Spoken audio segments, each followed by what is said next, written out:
Votre parcours de carême, chaque jour, proposé par Radio Maria et Catoglade.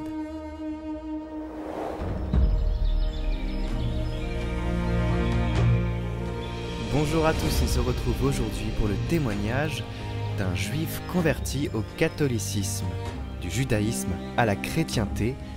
Golan, maintenant Charles, va nous parler de sa conversion, de sa vie de famille, de la figure de Marie, de la figure de Jésus, et on l'écoute maintenant. Bonjour à tous, chers auditeurs de Radio Maria et de Catoglade. Je m'appelle Charles, je me prénommais Golan avant ma conversion et je viens aujourd'hui vous parler de ma conversion au christianisme.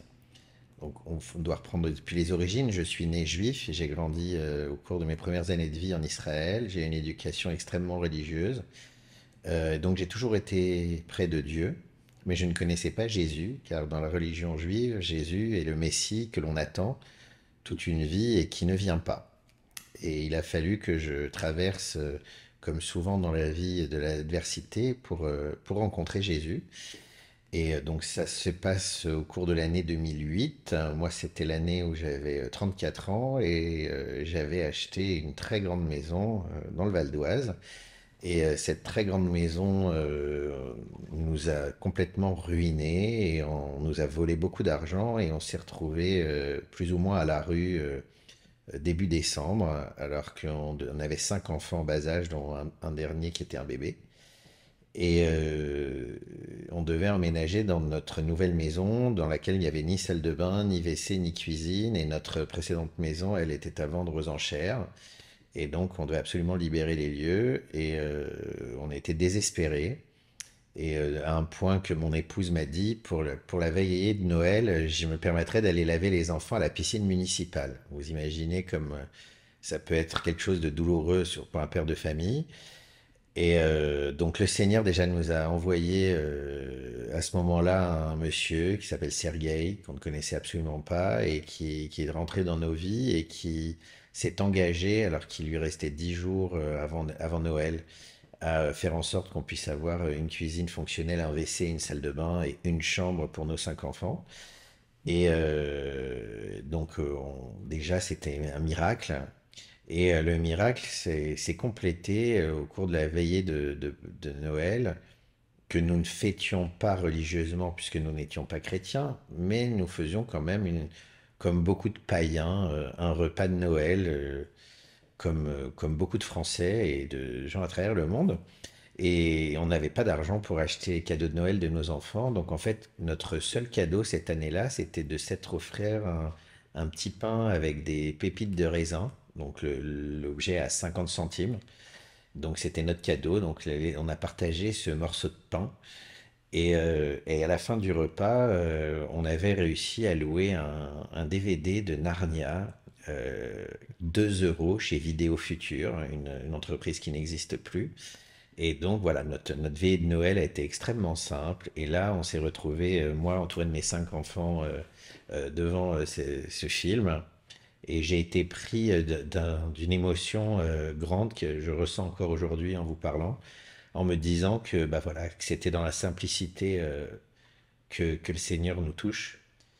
Et, euh, et là, il y a eu un tournant, donc ce 24 décembre 2008, où je me suis rendu compte qu'il y avait quelque chose d'autre dans la vie que d'avoir et de cumuler des biens et que finalement l'essentiel se trouvait dans les gens qui nous entourent, dans l'amour que nous portons les uns aux autres. Et c'était déjà une grosse prise de conscience. Mais comme j'étais empreint quand même d'une culture juive et très prégnante, il m'a fallu encore du temps, du cheminement personnel, accompagné. Tout d'abord, j'ai consulté les gens qui m'entouraient, c'est-à-dire les rabbins que je connaissais, ma famille, mes parents, etc. Et pour finir, à un moment donné, par me rendre compte que, en fait, toutes ces valeurs qui me touchaient tellement, c'était les valeurs que Jésus portait et qu'il voulait nous transmettre. Et donc ça, cette prise de conscience réelle, je crois que je l'ai eue à la fin de l'année 2010. Donc il s'est passé 2 ans. Ensuite, j'ai fait une psychothérapie parce que je me suis dit, en tant que médecin, que je devais devenir dingue, et pour que le psychiatre me réponde que d'être attiré par Jésus le Christ n'était pas une pathologie psychiatrique, Ça me fait encore sourire aujourd'hui. Et mes parents, qui sont des gens très ouverts, m'ont accompagné en me proposant de me renseigner, d'étudier à propos de la vie de Jésus.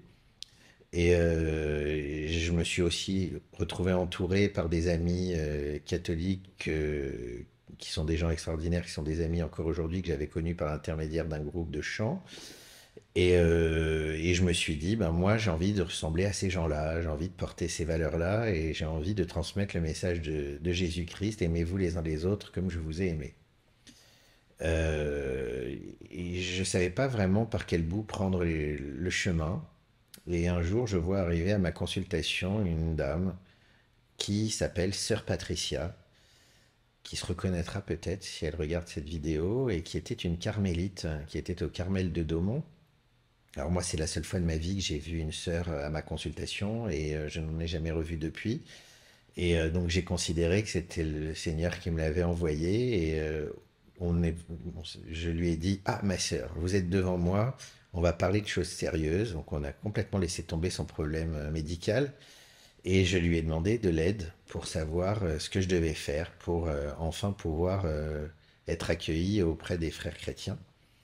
Et cette dame, elle a été un maillon absolument fondamental, parce qu'elle m'a dit, ne vous inquiétez pas, docteur, je m'occupe de tout. Je vais m'occuper de tout ça et quelqu'un va vous rappeler du diocèse. C'était le diocèse de Pontoise. Et quelques semaines plus tard, on m'a téléphoné du service des catéchuménats et on m'a dit, voilà, on va vous confier à monsieur Untel, qui se trouve être un homme qui était d'origine juive et qui était médecin comme moi, mais qui était surtout un docteur en théologie, un érudit qui parlait 7 langues, dont le grec, l'hébreu, enfin voilà, quelqu'un d'extraordinaire. Et donc c'est là où, en septembre 2012, j'ai commencé mon catéchuménat et ça a été extrêmement riche. J'ai eu un catéchuménat sur mesure. On était deux catéchumènes avec ce monsieur des- et on a posé énormément de questions. On a lu beaucoup l'Évangile, mais moi, comme je connaissais par mon éducation quand même bien l'Ancien Testament, puisque j'ai appris la Torah toute mon enfance, j'ai réussi à trouver la continuité qu'il y avait entre les juifs et les chrétiens, puisque je ne comprenais pas en fait au début pourquoi Jésus était venu pour dire autre chose. Et en fait, finalement, je me suis bien rendu compte que Jésus ne disait pas autre chose, c'est qu'il avait accompli les termes du premier deal, hein, de la première alliance, et qu'il était venu nous expliquer que désormais, le cœur de notre vie, c'était de nous aimer les uns les autres à travers plein de règles, puisque le judaïsme est truffé de 613 commandements et que finalement, dans le christianisme, on en a éliminé beaucoup pour se centrer sur les 7 péchés capitaux, mais surtout un commandement principal, c'est de s'aimer et de se consacrer aux autres. Et donc là, donc mon parcours de catéchuménat, qui s'est achevé par mon baptême la nuit de Pâques de mes 40 ans en 2014, après une traversée donc du désert de 40 ans, tout un symbole. Et ce que je ressens clairement depuis 9 ans maintenant, c'est que Jésus a changé ma vie dans la perception que j'en ai. C'est-à-dire que, évidemment, on vit dans un monde terrestre avec des velléités, voilà, on a tous envie d'avoir des choses. Mais pour le coup, aujourd'hui, si j'ai pas quelque chose, c'est pas important parce que le cœur de ma vie, c'est de partager, d'écouter, de passer du temps avec des gens que j'aime et qui m'aiment et d'essayer de leur apporter la bonne écoute, la bonne parole, de les soutenir quand il y a une difficulté ou autre d'ailleurs, ou de rigoler avec eux quand tout va bien. Et c'est tellement important que ça a complètement changé ma vie. C'est-à-dire que désormais, si je me heurte à une difficulté, je vais relativiser immédiatement. Je ressens pas de frustration ni de contrariété. Hypothèse, je décide de changer de travail pour travailler à tel endroit. Si on me prend pas, je considère que c'est une grâce et c'est une grâce et ça se passe toujours très bien.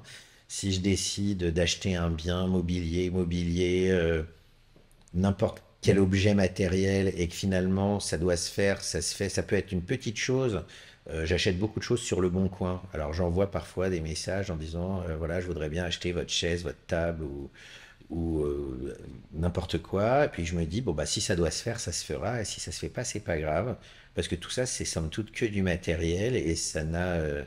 C'est- j'ai relayé ça complètement à un degré lointain, ce qui n'était pas du tout dans mes valeurs originelles, puisque moi, j'étais plutôt dans le constituer un patrimoine, avoir beaucoup et cumuler, accumuler et cumuler. Et donc, vraiment, aujourd'hui, je suis convaincu par le message de Jésus qui est là pour nous dire que l'essentiel de nos vies est dans ce que nous partageons les uns avec les autres. Et voilà, c'est le cœur de mon histoire, c'est ce que je transmets à mes enfants, c'est ce que je partage avec eux ou avec mes amis. Et voilà, c'est vraiment il y avait quelqu'un avant et il y a une autre personne aujourd'hui qui vous parle. Et beaucoup de sérénité sur le chemin de Jésus, puisque on lui, on lui confie nos soucis. Alors, j'ai eu la chance d'échanger avec un auteur qui s'appelle Jean-Marie Élie Sedbon, qui est un ancien rabbin qui est devenu chrétien et qui a écrit un ouvrage qui s'appelle De la kippa à la croix. Donc ce livre, je l'ai lu et j'ai eu la possibilité d'échanger avec ce monsieur qui m'a beaucoup aidé parce que je ne comprenais pas de quelle manière on devait prier Jésus, puisque moi j'ai toujours prié Dieu, Dieu le Père, Dieu créateur, mais comment on confie sa vie à Jésus-Christ? Et lui, il m'a dit, Jésus-Christ, il porte ta croix. Donc tu lui confies tous tes soucis, toutes tes galères, et il est là pour ça, il portera tes emmerdes. Et alors, c'est d'une certaine manière, ça me paraît parfois un petit peu ingrat, parce que c'est vrai que quand je rends grâce pour quelque chose de très positif dans ma vie, je rends grâce à Dieu. Et quand je confie mes soucis, je les confie à Jésus pour qu'il les porte sur sa croix. Après, bon, comme vous le savez, on a la chance d'avoir un Dieu qui a plusieurs facettes, qui est trinitaire, et donc voilà, on s'adresse à la même personne finalement. Mais Jésus, pour moi, il a pris la forme de celui qui est là pour m'épauler, c'est une sorte de tuteur, on s'appuie dessus. Et avec son aide, on réussit à tenir debout, à avancer et à faire face à cette vie qui n'est pas toujours facile, quel que soit le milieu dans lequel on évolue, quelle que soit le- la famille que l'on a. Et on a tous des moments difficiles à franchir que l'on confie pas forcément à tout le monde. Et c'est vrai que moi, étant médecin, on avait plutôt tendance à penser que j'avais pas de soucis. Et comme vous pouvez l'entendre, ben, comme tout le monde, j'ai aussi eu ma dose de soucis. Qu'est-ce que selon vous la providence et la miséricorde, le sacrement du pardon? Ouais, alors je vais commencer par la miséricorde puisque c'est plus facile pour moi. Ouais, le sacrement de réconciliation, du pardon, c'est vraiment un concept absolument incroyable qui est développé dans le catholicisme que je ne connaissais absolument pas. Et un jour, on a utilisé une métaphore que je vais utiliser aujourd'hui parce que c'est comme ça que je le ressens. C'est comme si tu prenais une douche. C'est-à-dire qu'on est tous, on a plein de péchés et on est bien salis par tout ça.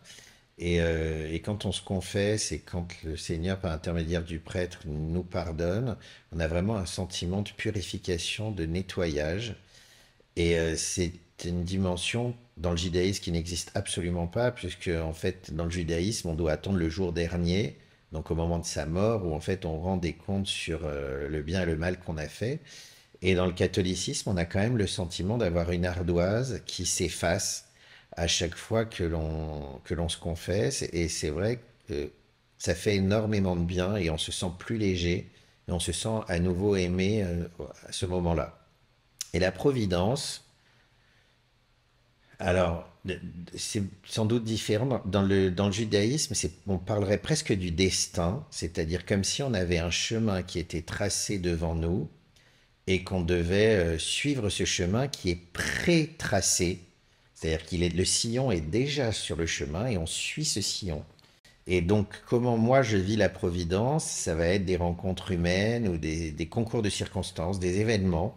Comme j'ai l'habitude de dire, quand il y a une porte qui se ferme, il y en a une autre qui s'ouvre. Et en fait, si une porte se ferme, c'est une manière qu'a le Seigneur de nous montrer le chemin. C'est-à-dire que s'il y a une voie sans issue par là, et ben c'est que le chemin, il n'est pas là, il est ailleurs. Et je l'ai expérimenté plusieurs fois au cours de ma vie et c'est comme ça que je le ressens. Qu'est-ce que cette conversion a changé dans la vie de famille? Alors, de manière globale, ce qui est très particulier au christianisme, c'est de prier pour les autres. C'est-à-dire que peut-être que c'était moi qui étais un mauvais juif, mais chez les juifs, on prie plutôt pour soi-même.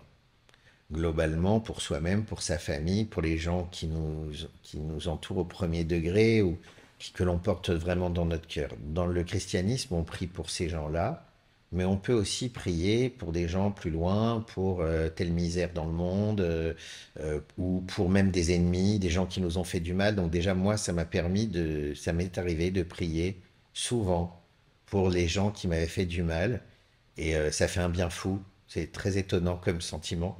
Mais plutôt que d'être enfermé dans la rancune, voilà, je ressens ça. Donc ça, c'est sur la dimension de la prière. Après, dans la vie de famille, je dirais qu'est-ce que ça a changé dans notre couple? Euh, j'ai l'impression qu'on a toujours été un couple uni. Peut-être que il y a une chose qui est... Parce qu'on s'est mariés 3 fois, en fait, Séverine et moi.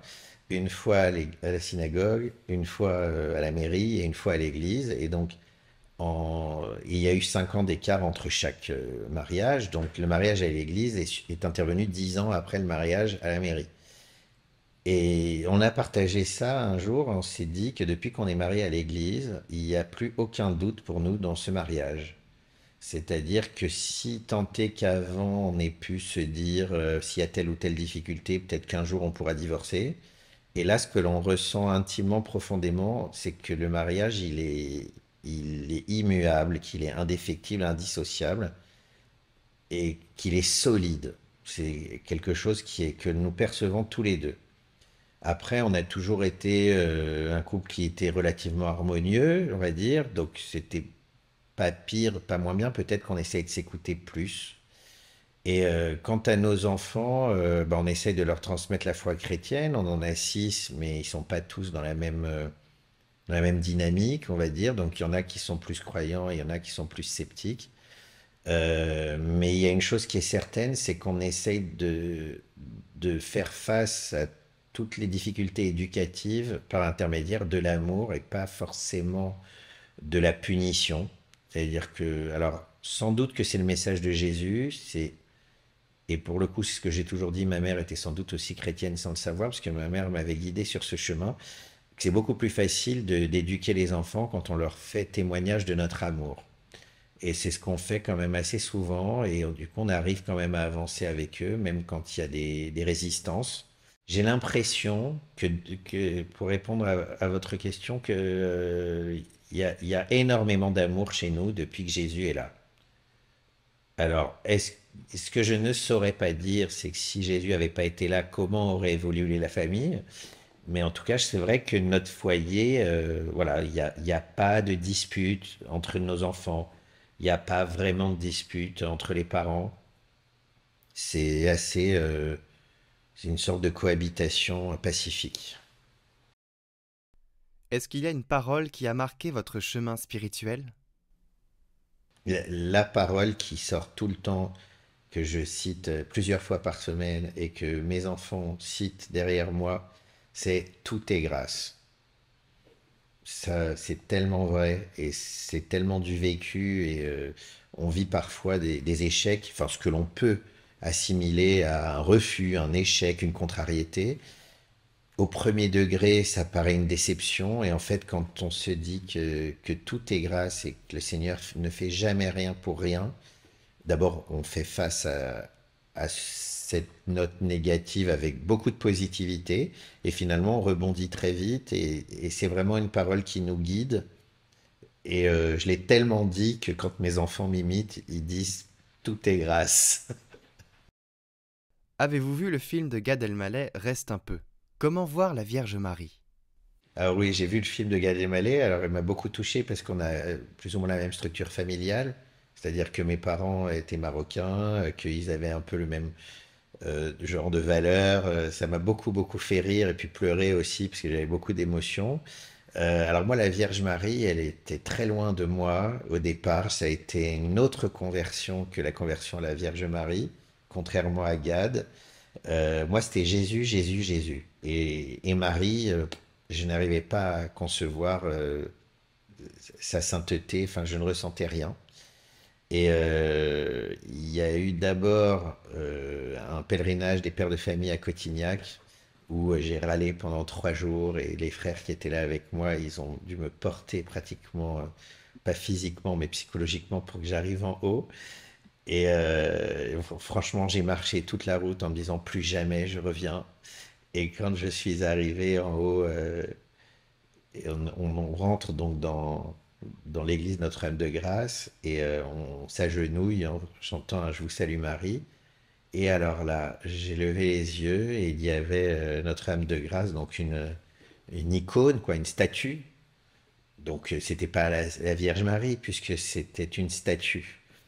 Et alors j'ai été pris d'une émotion absolument indescriptible. Je me suis mis à sangloter de manière caricaturale. J'avais l'impression d'avoir des larmes qui sortaient de mes yeux. Et quand je regardais la statue qui représentait Marie, la statue pleurait aussi. Et là, je me suis dit qu'il y avait un truc qui se passait, qu'on vivait les choses. Donc ça a été pour moi le miracle. Et donc là, il naît un doute. Donc là, on était en juillet 2014. Donc moi, j'étais baptisé depuis 3 mois, mais je croyais bien en Jésus. Mais Marie, là, je me suis dit, bon, il y a peut-être quand même quelque chose avec cette femme incroyable. Et ça s'est confirmé. Et là, à partir de l'événement que je vais vous raconter, elle est vraiment rentrée dans ma vie. Et c'est que donc, le 13 mai 2015, c'était donc l'anniversaire de l'apparition de Marie à Fatima.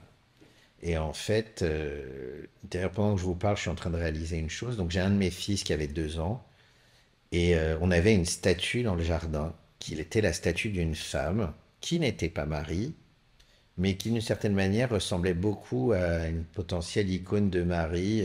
C'était une femme, ça aurait pu être la Vierge, mais c'était pas ça.